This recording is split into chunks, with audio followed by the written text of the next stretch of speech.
America की सबसे बड़ी कार्रवाई चीन के ऊपर और बैठे बिठाए अमेरिका ने चीन के सुपर कंप्यूटर से लेकर हथियारों को बेकार कर दिया है और चीन इस बुरी तरीके से छटपटाया है कि उसे समझ में नहीं आ रहा है कि कैसे इस समस्या को हल किया जाए। ऐसा लग रहा है जैसे युद्ध से पहले ही युद्ध जीत गया है अमेरिका। जानेंगे ऐसा क्या किया है अमेरिका ने। तो वहीं दूसरी तरफ भारतीय फाइटर जेटों को लेकर भी बड़ी खुशखबरी निकलकर सामने आई। भारत ने भी पूरी रूपरेखा ही बदल दी है। चीन पर दोहरा वार, अमेरिका और भारत दोनों का। आइए जानते हैं इन खबरों को विस्तार से। इस वक्त चीन की दोनों तरफ से क्लास लगी हुई है। एक बहुत बड़ा एक्शन ले लिया है अमेरिका ने और ये एक्शन की उम्मीद बिल्कुल भी चीन ने नहीं की थी। दरअसल ये जो बड़े बड़े सुपर कंप्यूटर दिखते हैं ना आपको, अंतरिक्ष से लेकर बड़े बड़े हथियारों को कंट्रोल करने वाले ये सुपर कंप्यूटर, कई सारे तो ऐसे मिसाइलें, ऐसे हथियारे हैं जिनको एक छोटी सी चीज बेकार साबित कर सकती है और इस छोटी सी चीज को कहा जाता है चिप।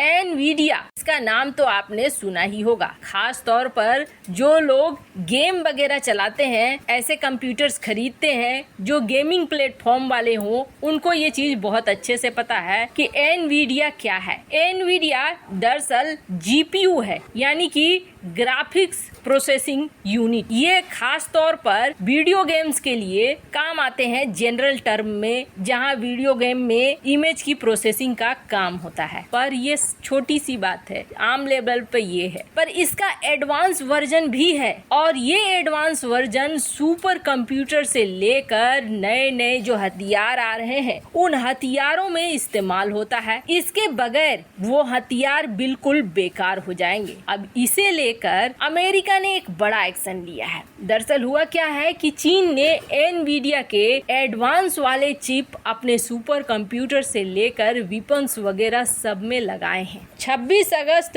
2022 को अमेरिकी सरकार ने एक फैसला लिया और अमेरिकी सरकार ने ये फैसला लेकर एनवीडिया कॉरपोरेशन को ये कहा कि आप कोई भी एडवांस चिप बिना गवर्नमेंट की परमिशन के आप नहीं दोगे और तुरंत से कोई भी एक्सपोर्ट नहीं करोगे चाइना को, यहाँ तक कि हांगकांग को भी और रसिया को भी। जितने पहले के पुराने के एक्सपोर्ट ऑर्डर हैं, सारे ऑर्डर को कैंसिल कर दिया। अब अमेरिका ने ये कहा कि अमेरिका की सिक्योरिटी के लिए ये बेहद जरूरी है, ऐसे में आप कोई भी सपोर्ट नहीं दोगे और न ही बेचोगे। चलो बेचने की बात तो फ्यूचर वाले में आती है कि आगे के जो हथियार बनेंगे, आगे के जो सुपर कंप्यूटर बनेंगे, लेकिन ये जो मेंटेनेंस नहीं देने वाली बात आ गई है, ये बहुत तगड़ा वाला एक्शन है चीन के ऊपर। वैसे आपको बता दें, जैसे ही ये खबर निकली वैसे ही एनवीडिया के शेयर्स तो गिरे ही, गिरना तो बिल्कुल लाजमी है, पर इसके साथ साथ टेस्ला के भी शेयर गिर गए धड़ाम से। टेस्ला जो कि चीन में एक बहुत बड़ी यूनिट चलाता है इलेक्ट्रिक वाहनों का, इसके अलावे टेस्ला की अपनी स्पेस यूनिट भी है। तो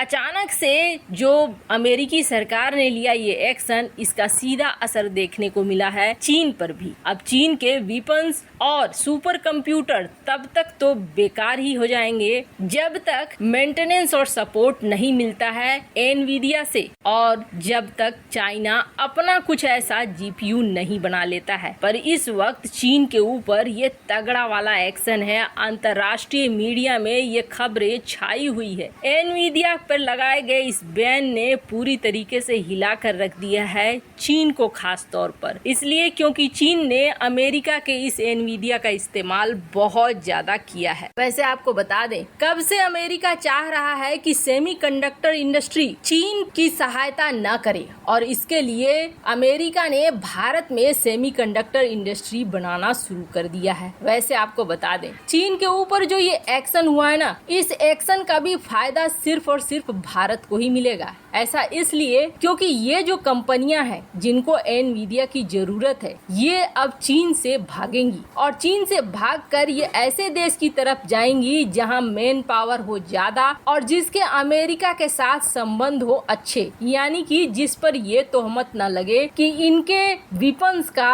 या फिर इनके व्हीकल्स का इस्तेमाल मिलिट्री पर्पस के लिए हो रहा है। अमेरिका ने यही शर्त रखी है कि चूंकि चाइना और रसिया अपने मिलिट्री पर्पस के लिए इसका इस्तेमाल कर सकते हैं, युद्ध में इस्तेमाल कर सकते हैं, इसीलिए बैन लगे। तो अब ऐसे में कंपनियां भागेंगी भारत जैसे देशों की तरफ, भारत वियतनाम की तरफ, लेकिन बहुत ज्यादा चांसेस है भारत की तरफ। और भारत बहुत जल्दी से इस क्षेत्र में घुसना चाहता है। इसके लिए फॉक्सकॉन, पेगाट्रॉन और कई तरह के मैन्युफैक्चरर के साथ बातें करके, डील फाइनल करके भारत के कई जगह पर मेक इन इंडिया कार्यक्रम के तहत इन सेमीकंडक्टर्स के लिए फैक्ट्रियां बना रहा है, जमीन प्रोवाइड कर रहा है, जो कि ये बता रहा है कि आने वाला समय भारत के लिए बहुत ही ज्यादा अच्छा होने वाला है। इसमें भारतीय कंपनियां अब सेमीकंडक्टर के क्षेत्र में आगे बढ़ना चाह रही हैं और भारत इस पर दांव खेल रहा है, ये साफ साफ दिख रहा है। खैर, जहां एक तरफ ये सब कुछ हो रहा है तो वहीं दूसरी तरफ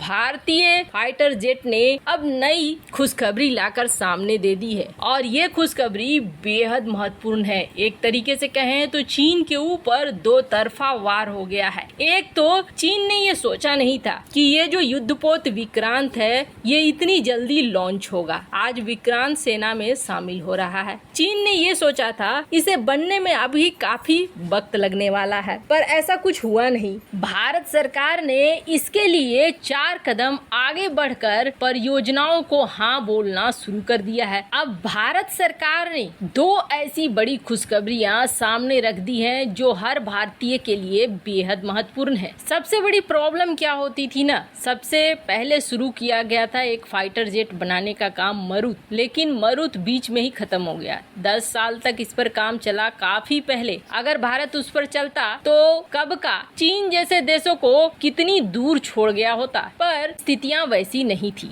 अब भारत सरकार ने एमका और तेजस पर 2 बड़ी खुशखबरी की दी है। एक तो तेजस को लेकर, तेजस का जो मार्क 2 डेवलपमेंट प्रोजेक्ट है उसको लेकर सीधे सीधे पैसे को जारी कर दिया गया है ताकि पैसे तुरंत मिल जाए इसे बनाने के लिए। वहीं दूसरी तरफ सबसे बड़ी खबर ये है कि पहला तेजस मार्क 2 2023 के पहले ही क्वार्टर में आ रहा है, यानी 6 महीने के अंदर हमें तेजस का मार्क 2 वेरिएंट देखने को मिलेगा। वहीं दूसरी तरफ एमका को लेकर भी भारत की तरफ से एक बड़ी खबर निकलकर सामने आई है। भारत वो देश बनेगा जिसके पास सचमुच का एक स्टील्थ फाइटर जेट होगा जो काफी एडवांस होगा। अब इसके लिए भारत सरकार ये प्रस्ताव ला रही है कि एमका प्रोजेक्ट को और भी ज्यादा एडवांस करने के लिए 15,000 करोड़ रुपए एक्स्ट्रा इसमें लगाए जाएंगे। ये दोनों ही खुशखबरियां भारत के लिए जहां बहुत अच्छी हैं तो वहीं चीन के लिए सबसे बुरी खबर है। वैसे इन सब मामले में आपकी क्या राय है, कमेंट कर जरूर बताएं। जल्द मिलते हैं अगले वीडियो में नई खबर के साथ।